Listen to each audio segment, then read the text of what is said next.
Good morning students. आज का session start करने से पहले एक मैसेज। जियो इतना कि ज़िंदगी कम पड़ जाए, हंसो इतना कि रोना मुश्किल हो जाए। किसी चीज़ को पाना तो किस्मत की बात है, मगर कोशिश इतनी करो कि ईश्वर देने पे मजबूर हो जाए। देखिए, हर मैसेज में मैंने आपको बताया है कि आपको कोशिश करते रहना है। आप असफल हों या किसी भी रीज़न की वजह से आपका वह काम सफल नहीं हो पा रहा है, कोई बात नहीं। एक बार नहीं होगा, दो बार नहीं होगा, तीन बार नहीं होगा, लेकिन कभी ना कभी वो काम ज़रूर होगा, आपको कामयाबी ज़रूर मिलेगी। इसीलिए कोशिश आपको करते रहना है। और जब आप कोशिश करेंगे तो इसका मतलब आप मेहनत करेंगे, और मेहनत करेंगे तो मेहनत करने वालों को ज़रूर उसका फल मिलता है। अगर आप सच्ची लगन से मेहनत करेंगे तो फिर कोई भी आपको कामयाब होने से रोक नहीं सकता है। चलिए, मैसेज के बाद हम बढ़ते हैं अपने नेक्स्ट सेक्शन की तरफ। पिछले कई पार्ट्स में वीडियो के हमने देखा कि कम्युनिकेशन के बारे में काफ़ी डिटेल में हमने जानने की कोशिश की, और आज इसका लास्ट पार्ट है कम्युनिकेशन का। तो आज लास्ट पार्ट में कुछ इम्पोर्टेंट चीज़ें हैं जो मैं आपको बताने वाला हूँ। देखिए, सबसे पहले तो व्हाट इज़ कम्युनिकेशन चैनल, यानी संचार चैनल के बारे में मैं पहले ही बता चुका हूँ, एक बार फिर से मैं बता दे रहा हूँ कि संचार चैनल है क्या, कम्युनिकेशन चैनल क्या है। डाटा को एक स्थान से दूसरे स्थान पर पहुँचाना, और जिस माध्यम से पहुँचाते हैं उसे ही संचार चैनल कहते हैं, यानी कम्युनिकेशन चैनल कहते हैं। या ये कह सकते हैं कि चैनल एक ऐसा माध्यम है जो डाटा सिग्नल्स को रिसीवर तक पहुँचाता है। तो अभी फ़िलहाल मैंने आपको बताया कि कम्युनिकेशन चैनल क्या होता है। अब आते हैं हम बैंडविड्थ पर। ये एक ऐसा टर्म है जो एग्ज़ाम में काफ़ी बार पूछा गया है और इम्पॉर्टेंट फैक्ट है, तो आपको इसको याद रखना है। सबसे पहले मैं आपको ये बता दूं कि डाटा प्रसारण की गति होती है, स्पीड होती है, यानी डाटा को एक स्थान से दूसरे स्थान तक पहुंचाने में एक स्पीड होती है उसकी। तो उस स्पीड को ही बोलते हैं हम उसकी बैंडविड्थ, ठीक है। यानी नंबर ऑफ बिट्स पर सेकेंड, यानी BPS। बी से क्या होता है, बिट्स, ठीक है। P से पर, S से सेकेंड, बिट्स पर सेकेंड। तो जो स्पीड नापी जाती है वो बिट पर सेकेंड में नापी जाती है, BPS में नापी जाती है। तो इस स्पीड को ही बोलते हैं हम बैंडविड्थ, यानी डाटा एक स्थान से दूसरे स्थान तक कितनी स्पीड से जाएगा, कितने बिट पर सेकंड की रफ्तार से जाएगा, उसको हम कहते हैं बैंडविड्थ। क्लियर है। अब इसमें देखिए, आप दो चित्र बना रहे हैं, इसमें दो तरह के बैंडविड्थ दिए गए हैं, लो बैंडविड्थ और हाई बैंडविड्थ। और दोनों चित्रों से आपको पता चल रहा होगा कि लो बैंडविड्थ का मतलब क्या है और हाई बैंडविड्थ का मतलब क्या है। लो बैंडविड्थ में जो डाटा है कम जा रहा है, लो बैंडविड्थ में डाटा कम जा रहा है, जबकि हाई बैंडविड्थ में डाटा ज़्यादा जा रहा है। क्लियर है। देखिए, डाटा संचार जो किया जाता है उसमें 3 श्रेणियाँ होती हैं, तो मतलब 3 भागों में बांटा गया है, वो भी मैं आगे आपको बताने वाला हूँ। बैंडविड्थ को आप इस तरीके से भी देख सकते हैं कि सूचना को जिस भी वायर से या जिस भी माध्यम से एक स्थान से दूसरे स्थान में भेजा जाता है, तो उसमें कितना डाटा एक सेकंड में एक स्थान से दूसरे स्थान पे जा रहा है, यानी कितनी स्पीड से ट्रांसमिट हो रहा है, ये कहलाता है बैंडविड्थ। चलिए, अब हम देखते हैं कैटेगरीज कम्युनिकेशन चैनल की। देखिए, 3 प्रकार के बैंडविड्थ हो सकते हैं। नैरो बैंड हो सकता है फर्स्ट वन, वॉइस बैंड हो सकता है, ब्रॉड बैंड हो सकता है, ठीक है। 1 बाय 1 मैं आपको क्लियर कर देता हूँ। सबसे पहले मैं बताता हूँ आपको नैरो बैंड। देखिए, नैरो बैंड में क्या होता है, नैरो बैंड में इस प्रकार का जो ट्रांसमिशन होता है उसमें जो डाटा की जो स्पीड होती है एक स्थान से दूसरे स्थान पर जाने की, वो बहुत कम होती है, लो होती है। और इसकी जो स्पीड होती है लगभग आप याद कर लें, इस तरीके से याद करें, 50 से 150 BPS ये स्पीड होती है इसकी, यानी 50 से लेकर 150, ठीक है, बिट पर सेकेंड की आती है, और बहुत काफ़ी स्लो स्पीड है इसकी। और इसका जो यूज़ है वो आप ये समझिए टेलीग्राफ और टेलीटाइप उसमें किया जाता था, और रेडियो में इसका यूज़ किया जाता है, रेडियो वगैरह ट्रांसमिशन होते हैं उनमें नैरो बैंड का यूज़ कर सकते हैं। अच्छा, बैंडविड्थ का थोड़ा सा और समझिए आप। देखिए, एक फ्रिक्वेंसी होती है। मैंने आपको बताया था कि कंप्यूटर, जैसे दो कंप्यूटर के बीच डाटा को ट्रांसमिशन होना है, तो मान लीजिए एक कंप्यूटर ये है, एक कंप्यूटर ये, तो मैंने आपको बताया था कि इसमें जो सिग्नल्स होते हैं वो 0 1 के रूप में होते हैं, डिजिटल सिग्नल्स मैंने आपको बताए थे। ठीक है, अगर आपको याद है तो मैंने आपको बताया था इस तरीके से सिग्नल डिजिटल ट्रांसमिशन का। तो जो फ्रीक्वेंसी होती है वो लो फ्रीक्वेंसी 0 होती है, हाई फ्रीक्वेंसी 1 होती है। ठीक है, इनके बीच जो फ्रीक्वेंसी होती है डाटा की, 0 लो फ्रीक्वेंसी है और 1 हाई फ्रीक्वेंसी, इनके बीच जो फ्रीक्वेंसी होती है उसको भी आप बैंडविड्थ कह सकते हैं कि वो एक फ्रीक्वेंसी की डाटा है जो एक लिमिटेड फ्रीक्वेंसी है उसका। हाई फ्रीक्वेंसी 1 हो सकती है, लो 0 होती है, इनके बीच में ये फ्रीक्वेंसी कहलाती है बैंडविड्थ। तो नैरो बैंड की जो फ्रीक्वेंसी होती है वो कम होती है। ठीक है, कम होती है, लेकिन इसका जो रेंज आप कह सकते हैं वो ज़्यादा होता है। ठीक है, क्लियर है।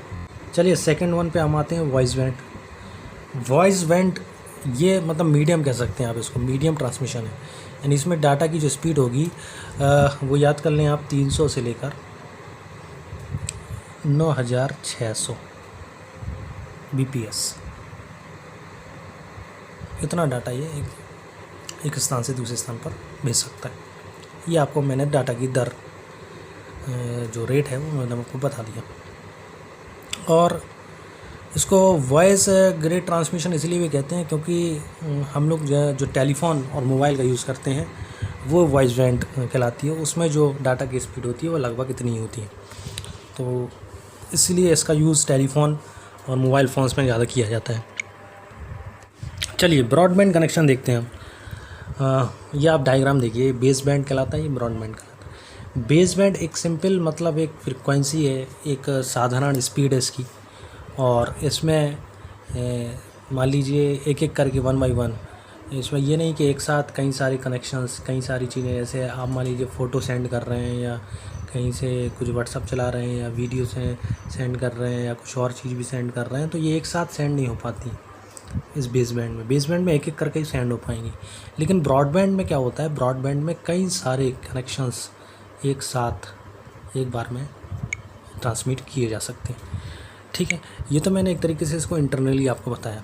ब्रॉडबैंड कनेक्शन को आप इस तरीके से समझिए कि आप ब्रॉडबैंड कनेक्शन का मतलब ये है कि इसमें डाटा की जो स्पीड होगी वो हाई फ्रिक्वेंसी होगी, मतलब काफ़ी ज़्यादा इसमें डाटा एक स्थान से दूसरे स्थान तक बहुत तेज़ी से, मतलब उसकी स्पीड जो होगी बहुत ज़्यादा होगी। मैं स्पीड बता दूं सबसे पहले तो आपको, ये देखिए 19,200 यहाँ से लेके 5 लाख,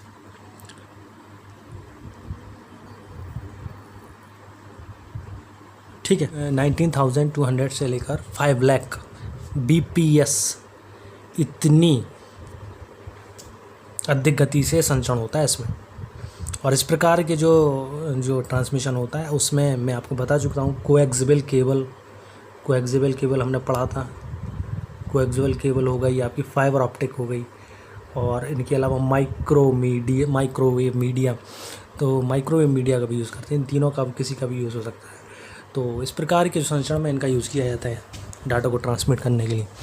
तो ये इस सबसे तेज़ स्पीड का बैंडविड्थ होता है, जिसको हम ब्रॉडबैंड कहते हैं। और आपने सुना होगा कि ब्रॉडबैंड कनेक्शन, ये नाम आपने सुना होगा। तो हम देखते हैं कि हम ब्रॉडबैंड कनेक्शन किसी कंपनी का ले लेते हैं, जैसे BSNL का ब्रॉडबैंड कनेक्शन है, तो उसके थ्रू हम क्या कर सकते हैं, डाटा काफ़ी स्पीड से एक स्थान से दूसरे स्थान पर भेज सकते हैं।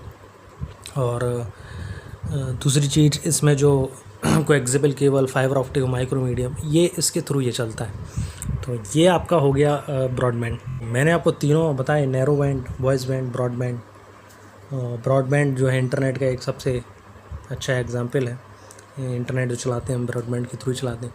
वॉइस बैंड में आप देख लेंगे टेलीफोन वगैरह, ये जो मोबाइल टेलीफोन, तो केवल वॉइस सिग्नल्स आपको एक स्थान से दूसरे स्थान पर भेजना है, तो ये इस तरीके से होता है। नैरो बैंड आपको बताया हमने, टेलीग्राफ, टेलीटाइप, जिसमें कुछ मैसेज वगैरह या रेडियो आप समझ जाएँ कि केवल सिग्नल्स को आपको एक स्थान से दूसरे स्थान पे पहुंचाना है। तो इस तरीके 3 तरह के बैंड विड्थ मैंने आपको बताया। इसको आप कैटेगराइज कर सकते हैं इन 3 भागों में। चलिए अब आगे बढ़ते हैं। देखिए एक चीज़ और मैं आपको बता दूं, अगर फ्रिक्वेंसी कम होगी, फ्रिक्वेंसी जो होगी वो अगर कम होगी तो रेंज ज़्यादा होती है। अगर फ्रिक्वेंसी कम है, लो है, तो रेंज ज़्यादा होती है, हाई होती है किसी भी विड्थ की, किसी भी बैंड विड्थ की। देखिए लो फ्रिक्वेंसी का मतलब ये है कि स्पीड कम है उसकी डाटा की, लेकिन वह काफ़ी दूर स्थान तक उसको भेजा जा सकता है। ठीक है, स्पीड कम हो तो हम काफ़ी दूर तक उसको, उस डाटा को भेज सकते हैं। लेकिन अगर मान लीजिए स्पीड ज़्यादा है, फ्रिक्वेंसी हाई है, तो फिर रेंज क्या करना पड़ता है, लो ही रखना पड़ता है। अगर फ्रिक्वेंसी हाई है यानी डाटा की स्पीड तेज़ है, तो फिर आप थोड़े ही स्थान तक डाटा को भेज सकते हैं। हालांकि इसमें स्पीड अच्छी है, तेज़ है। तो ये इन्वर्स होता है इसमें सारी चीज़ें। यानी अगर फ्रिक्वेंसी लो है, यानी इसमें अगर फ्रिक्वेंसी लो है तो इसकी रेंज जो होगी वो हाई होगी। कैसी होगी, हाई। और अगर फ्रिक्वेंसी हाई है तो रेंज लो होगी, यानी कम ही दूरी होगी इसमें। तो ये बैंडविड्थ के बारे में आज हमने जाना और 3 टाइप्स देखे। चलिए अगले टॉपिक देखते हैं। अब हम देखेंगे हमारा आज का आखिरी टॉपिक, टाइप्स ऑफ कनेक्शन। यानी कनेक्शन कितने प्रकार से हो सकते हैं। हमें इंटरनेट यूज़ करना है तो कनेक्शन किस टाइप के हो सकते हैं। तो अभी फ़िलहाल में कंप्यूटर से ही, यानी कंप्यूटर से आपको इंटरनेट कनेक्ट करना है तो 3 प्रकार के कनेक्शन हो सकते हैं। जो पहला कनेक्शन हम देख रहे हैं वो है dial up connection. Dial up connection, तो ये जो डायल अप कनेक्शन आपने कंप्यूटर में देखा होगा, हर कंप्यूटर में ये कनेक्शन की सुविधा उपलब्ध है। और सबसे पहले मैं बता दूं कि डायल अप एक ऐसी सेवा है जिसे टेलीफोन की सुविधा उपलब्ध कराने वाली कंपनी प्रदान करती है। ठीक है, इस सर्विस के माध्यम से आप जो लोकल क्षेत्र होता है वहाँ पे जो भी एक्सचेंज होता है, जो भी लोकल क्षेत्र होता है वहाँ पर जो एक्सचेंज होता है वहाँ उसके साथ ये जुड़ सकते हैं हम। इसके लिए आपको उस एक्सचेंज का नंबर डायल करना पड़ता है यहाँ पे। ठीक है, तो विभिन्न क्षेत्र के जो एक्सचेंज होते हैं वो अलग अलग होते हैं। और एक बार अगर आपने कनेक्शन इसमें स्थापित कर लिया तो फिर सूचनाओं का आदान प्रदान, आप इंटरनेट से जुड़ जाएंगे तो आप सूचनाओं का आदान प्रदान कर सकते हैं। अब ये मैंने आपको समझाया कि होता क्या है, आपको और इजी वे में मैं इसको समझाने की कोशिश करता हूँ। देखिए आप डायल अप कनेक्शन अपने मोबाइल से भी कर सकते हैं। आपको अपना कंप्यूटर, अपना पीसी मोबाइल से जोड़ना है आपको, कि आप मोबाइल के थ्रू इंटरनेट चला सकें। तो एक तो आजकल USB शेयर पे तो USB के थ्रू आप कर सकते हैं। दूसरा एक तरीका हो सकता है डायल अप कनेक्शन का, जो मैं आपको बता रहा था। ठीक है, मोबाइल को भी आप कनेक्ट कर सकते हैं। मोबाइल को भी आप एक एक्सचेंज के रूप में देखें। ठीक है, क्योंकि डायल अप का यूज़ पहले ज़्यादा यूज़ होता था, जहाँ जगह जगह एक्सचेंज होते थे तो उन एक्सचेंज का नंबर डायल करके वहाँ से हम कनेक्ट कर लेते थे, पासवर्ड वगैरह डाल के। अब हम मान के चलो मोबाइल से कनेक्ट करना है, तो फिर हम मोबाइल से कनेक्ट करने के लिए तरीका है डायल अप, उससे भी हम कर सकते हैं। तो डायल अप कनेक्शन इस तरीके से खुलता है, ये यहाँ पे पासवर्ड वगैरह डाल के और यहाँ डायल पे क्लिक कर देते हैं और इस तरीके से आपका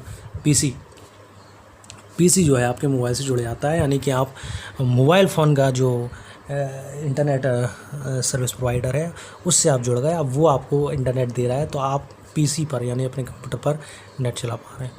तो ये डायल अप कनेक्शन होता है। हालांकि इसमें स्पीड बहुत कम होती है, ऐसे यानी इसकी बैंडविड्थ, बात वही आ गई है, बैंडविड्थ। इसकी जो बैंडविड्थ होती है वो बहुत कम होती है, यानी इसमें डाटा आप बहुत स्पीड में नहीं भेज सकते। इसमें जो स्पीड होती है वो 0 से 400 हर्ट्ज, इसमें जो स्पीड होती है वो 0 से 400 हर्ट्ज इसमें नापी जाती है। ठीक है, ये बैंडविड्थ होती है इसकी। तो ये था डायल अप कनेक्शन। आगे बढ़ते हैं। चलिए, लीज लाइन एक ऐसी सर्विस होती है जो यूज़र होते हैं, यानी उपभोक्ता जो होते हैं उनके लिए पूरी तरीके से कंफर्टेबल होती है और काफ़ी इजीली हम इसमें कनेक्ट हो सकते हैं। और लीज लाइन को हम इस तरीके से समझते हैं कि देखिए, लीज लाइन में और बाकी जो मैंने आपको बताया इंटरनेट के जो भी आप कनेक्शन करते हैं, ब्रॉडबैंड कनेक्शन वगैरह, इनमें कुछ खास अंतर नहीं है। लीज लाइन में क्या होता है कि एक लाइन डली होती है, मोटी लाइन होती है ये काफ़ी, और यहाँ से ये कई लोगों को कनेक्शन दे दिया जाता है। इसको इस तरीके से समझिए कि आप केबल है, आपके घर पे केबल लगी है, ठीक है। मैं केबल जो ब्रॉडबैंड केबल होती है जो, ठीक है, उसकी बात कर रहा हूँ। तो क्या होता है कि जो केबल वाला होता है वो एक मोटा वायर यहाँ पे आपके घर तक, घर के आसपास ले जाता है और वहाँ पे एक बॉक्स में ये वायर, जो मोटा वायर है, इसको जोड़ देता है और यहाँ से फिर बाकियों के घरों में वो केबल की लाइन दे देता है। तो इसी तरीके से लीड लाइन होती है, ये भी पहले यूज़ होती थी ज़्यादा। इसमें भी एक मोटा वायर इस तरीके से होता है और एक बॉक्स लगा होता है, वहाँ से फिर आपको इंटरनेट कनेक्शन सुविधा के लिए कई लोगों को इसको दे दिया जाता है। हालांकि इसमें ज़्यादा लोगों को नहीं, 4 या 5 लोगों को लाइन दे दी जाती है। तो इससे क्या होता है कि डाटा की जो स्पीड है इसमें ज़्यादा रहती है और इसमें फ़िक्स रहती है कि इतना, इसमें फ़िक्स का मतलब जैसे जो स्पीड डाउनलोड की है, डाउनलोड कोई चीज़ आप करेंगे तो जो स्पीड डाउनलोड करने में भी वही स्पीड आपकी अपलोड करने में भी, जो स्पीड आपकी डाउनलोड करने वही स्पीड आपकी अपलोड करने में भी होगी। यानी आपने अगर 10 आपकी स्पीड मतलब कहा जाए तो मान के चलिए कोई 5 Mbps, कितना 5 Mbps पर सेकंड की रफ़्तार से अगर आप डाउनलोड कर रहे हैं किसी चीज़ को, किसी वीडियो को मान लीजिए, तो उतना ही अगर आपको कोई वीडियो डालना है तो उतनी ही स्पीड वो वीडियो अपलोड करने में भी लगेगी। लेकिन हम लोग जो मोबाइल यूज़ करते हैं, जो इंटरनेट चला रहे हैं या मॉडेम से या ब्रॉडबैंड कनेक्शन से चला रहे हैं, उसमें ऐसा नहीं होता। उसमें डाउनलोड करने की स्पीड कुछ और होती है। मान लीजिए डाउनलोड करने की स्पीड मान लीजिए 5 Mbps है, ठीक है, लेकिन अपलोड करने की स्पीड 1 Mbps होती है, यानी कम होती है। डाउनलोड की ज़्यादा है, आप डाउनलोड तेज़ी से कर पाएंगे, लेकिन अपलोड कोई वीडियो आप अपलोड कर रहे हैं तो उसमें थोड़ा ज़्यादा टाइम ले रहा होता है। डाउनलोड जल्दी हो जाती चीज़, लेकिन इंटरनेट पे कोई चीज़ डालनी है, अपलोड करनी है वीडियो वगैरह, तो उसमें ज़्यादा टाइम लगता है। तो स्पीड में अंतर होता है ब्रॉडबैंड में, लेकिन लीज लाइन में नहीं होता। लीज लाइन में जिस स्पीड से डाउनलोड कर पा रहे हैं उसी स्पीड से आप अपलोड भी कर पाएंगे। और मैंने आपको बताया कि एक लाइन डली होती है और उससे फिर ये जो एक बॉक्स और फिर वहाँ से ये 4-5 कनेक्शन होते हैं, तो इससे स्पीड ज़्यादा अच्छी रहती है और इसमें इंटरप्शन नहीं होता कहीं पे भी नेटवर्क का, कहीं कोई इशू नहीं होता है, कहीं कोई दिक्कत नहीं होती है। तो ये था आपका लीज लाइन ISDN, इसका पूरा नाम integrated service digital network, integrated services digital network, ठीक है। इसमें क्या है, डिजिटल नेटवर्क है ये। कैसा डिजिटल, हमने आपको बताया था कि एनालॉग से डिजिटल, डिजिटल से एनालॉग से उसको परिवर्तित किया जाता है। इसमें एक एडेप्टर ऐसा लगा रहता है कि इस प्रकार की सुविधा में कि ये डायरेक्ट आपकी जो डिजिटल, चाहे एनालॉग हो चाहे डिजिटल हो, किसी भी तरह का डाटा हो, वो ये ईज़िली काफ़ी स्पीड में भेज सकता है एक स्थान से दूसरे स्थान पे। यानी देखिए यहाँ पे इस चित्र से आप समझिए कि इसमें आप देखिए ये एनालॉग सिग्नल, ये फ़ोन अगर कर रहे हैं आप, फ़ोन करना है तो एक ही लाइन की ज़रूरत है, उसी लाइन से आप फ़ोन कर सकते हैं। उसी लाइन से आप अपना फैक्स भी जोड़े हुए हैं, फैक्स मशीन के बारे में आपको बता चुका हूँ। और उसी लाइन से आप लैपटॉप भी जोड़े हुए हैं, इंटरनेट चला रहे हैं। तो तीनों देखिए अलग अलग प्रकार के काम हैं और तीनों आपने जोड़ रखे एक ही लाइन से, एक ही वायर से, एक ही टेलीफोन लाइन से, और उसमें लगा रखा है आपने टर्मिनल एडेप्टर, जिसको बोलते हैं TA। इस एडेप्टर के थ्रू क्या होगा, ये एडेप्टर क्या करेगा, ये जो जैसा है सिग्नल उसी बिल्कुल वैसे उसी रूप में उसको दूसरी जगह पर स्पीड में पहुंचा देगा। डिजिटल टू डिजिटल कह सकते हैं, क्योंकि इसमें मोबाइल फ़ोन का यूज़ मान लीजिए कम कर रहे हैं आप, तो वो तो एक एनालॉग सिग्नल लेता है। लेकिन अगर आप मान लीजिए फैक्स वगैरह, कंप्यूटर वगैरह, लैपटॉप पे कुछ भी इमेज वगैरह भेज रहे हैं, डॉक्यूमेंट भेज रहे हैं, तो फिर ये क्या करेगा, उस डिजिटल को डिजिटल रूप में भेजेगा डायरेक्ट। तो उसमें क्या होगा, उसमें बीच में कोई भी कन्वर्जन नहीं हो रहा है, टाइम नहीं लग रहा है कहीं पर भी एनालॉग में बदलने में या एनालॉग से डिजिटल बदलने में, डायरेक्ट वो एक स्थान से दूसरे स्थान पर जा रहा है। तो इस प्रकार का नेटवर्क कहलाता है ISDN network, integrated services digital network. तो ये एक नेटवर्क है और इसके अंदर का मैं आपको और इंटरनली बता दूं किस तरीके से वर्क होता है। इससे पैकेट स्विचिंग पे काम करता है। ये पैकेट स्विचिंग का मतलब जो भी डाटा होता है उसको छोटे छोटे भागों में बांट लेता है, छोटे छोटे भागों में। या ये कह सकते हैं कि एक एडाप्टर का यूज़ करके मान लीजिए यहाँ से कॉल पे कोई बात कर रहा है और साथ में इंटरनेट भी आप चला रहे हैं, तो ये काम भी हो जाता है। तो ये छोटे क्योंकि कामों को बांट देता है और बांटने के बाद ये लाइन से क्या कर देता है, एक स्थान से दूसरे स्थान पे उसको ट्रांसमिट कर देता है। तो ये कहलाता है आपका ISDN यानी इंटीग्रेटेड सर्विस डिटेल नेटवर्क। तो ये था आज का सेशन जिसमें हमने देखा एक तो बैंडविड्थ क्या होता है वो मैंने आपको बताया, और उसके मैंने टाइप्स बताया आपको, नैरो बैंड, वॉइस बैंड और वाइड बैंड को ब्रॉडबैंड भी कहते हैं, और उनकी स्पीड भी हमने देखी, और ये भी देखा कि किन किन उदाहरण देखिए, एग्जांपल देखिए कहाँ कहाँ यूज़ होता है।